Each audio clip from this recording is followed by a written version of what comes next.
Thanks, sir. All right, good afternoon. Is this a great place or what? All right, you're gonna have fun tonight too. Improving the health of healthcare, one organization at a time. What contributes most to high performance? We're gonna talk about that this afternoon, and I want you to have on the front end of what I'm talking about today one thought, and that is that the significant problems that you face today cannot be solved at your present level of thinking. So, just curious, how many people in the room have gone to graduate school and have a graduate degree in a master's degree? Show of hands. Okay, almost half the room. Very good. So for the average performing organization, a C-level grade could be considered passing. Let me ask you, for those of you who went to graduate school, if you got a C in graduate school or a grade point average that was a C, did you pass? When you were an undergraduate and you got a C, did you pass? You did. Healthcare now has become so difficult, you are no longer an undergrad, you're in graduate school. You cannot put C-level talent in leadership positions and expect to create high performance. It won't work. Good friend Albert Einstein said that what's easy to measure usually doesn't count, and that's things like head count, employee turnover, labor costs.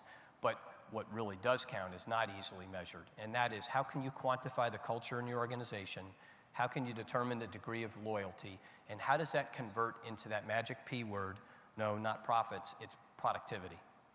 We see that the best business practices, leadership, how you live your vision, how you live your values. OCP stands for Open Cultural Practices, which is transparency and open book management. And finally, the number one driver of all of this is talent appointment.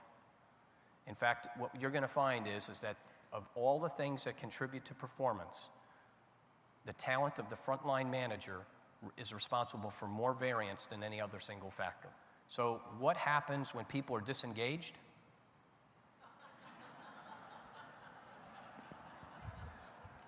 This slide was sent to me by the Department of Transportation in Montana, and as many of you in the back can see, the gentleman or whomever was painting the line decided not to get out of the truck to remove the tree branch, and as a result has left a permanent scar in the road with how disengaged they are.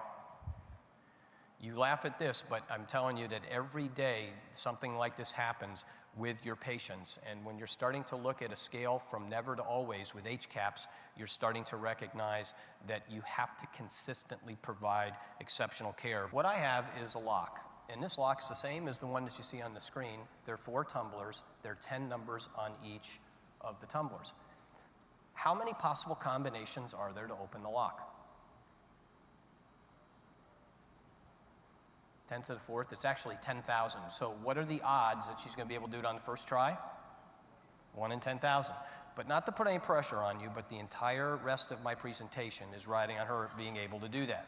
On the screen, I'm going to have a clue for her to help her with the combination, and we'll see how long it takes her to do that. And it don't work. What healthcare does is they get the desire right, and it's usually moving away from something that's wrong or something that you have to fix. And then they immediately start executing on trying to fix things. When that, hey, how about that? Good job. And as you can see, as we move from left to right, what I'm doing on this is we're increasing in complexity. And all of a sudden, around the year 2000, we started to see people fail in positions where previously they'd been more successful. These high degree of difficulty type departments, emergency rooms, pharmacy, pediatrics, things that are also high revenue generating, we saw some managers start to fall behind. Until today, we recognize that it's not the length of time that they work in the department that's the most important factor to appoint them in terms of being a leader. Because if it was, we'd have high performing departments everywhere, and we don't. We have to now start to consider talent. We've come up with some tools that help make the invisible visible. And Daniel Goleman, who really pioneered the concept of emotional intelligence, put it that pattern recognition between relationships is the one cognitive ability that distinguishes star performers from average. In other words, they get it, and they get it quick. across the top is listed every single department. Going down the left-hand side is actually listed a frontline management index score that's derived from the organization's employee survey. We are taking the employee survey and we are converting that into a performance management tool to differentiate leadership at the frontline level. Now, any of you in the audience, if you pick 5 to 7 good attributes of leadership and you compare it to your neighbor side by side, what you'd find is much more similarity than difference. So it doesn't really matter what you use to identify your talent, because when it's consistently applied to the same population, you'll get approximately the same distribution of talent. But you do need to make a decision: is a C-level leader going to be able to handle being at a director level or being a frontline manager? And what we've been able to do is calculate the odds of success. When I first saw this advertisement, I said, that's it. This is the single greatest way for me to show the contrast between accountability and ownership. So let's run this DVD, and then I'll finish with the story of how they sent it to me.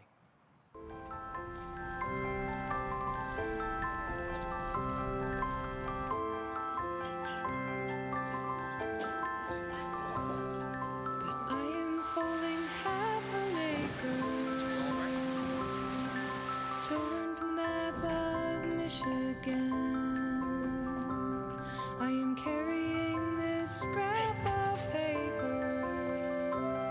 I can crack the darkest sky wide open. Every burden taken from me. Every night my heart unfolding. My heart. When it's people who do the right thing, they call it being responsible. When it's an insurance company, they call it Liberty Mutual. Responsibility. What's your policy? Liberty Mutual. The final message, once again, as I started off, I believe that the significant problems that you face today cannot be solved at your present level of thinking. I think you need to walk out that room and reconsider the way you select, the way you promote, and the way you appoint your leaders. And if you can improve the alignment of getting the right people in the right roles, and as Jim Collins says, get the wrong people off the bus, the right people on the bus, and the right people in the right seats, I think you can drive performance, and it is not a capital-intensive exercise. Thank you very much. It's been a pleasure to be here. And I'm going to entertain some questions from the audience.